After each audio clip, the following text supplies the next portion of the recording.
Good morning सबैजनालाई। Good morning, teachers. Okay,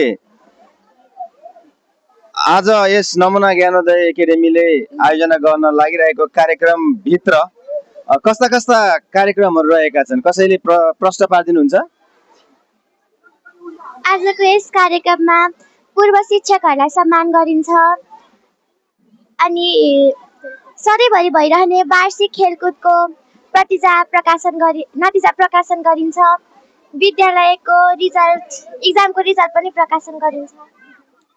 नमुना ज्ञानोदय एकाडेमीले विद्यार्थीहरूलाई शिक्षा सँगसँगै अतिरिक्त क्रियाकलापमा चाहिँ कति धेरै पार्टिसिपेसन गराइराखेको छ त?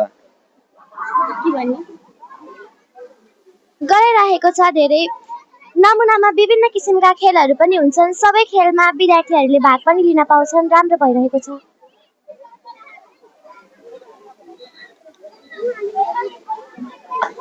आजको यस ऐतिहासिक कार्यक्रम हुन गइरहेकोमा तपाईँहरूलाई कस्तो लागिरहेको छ?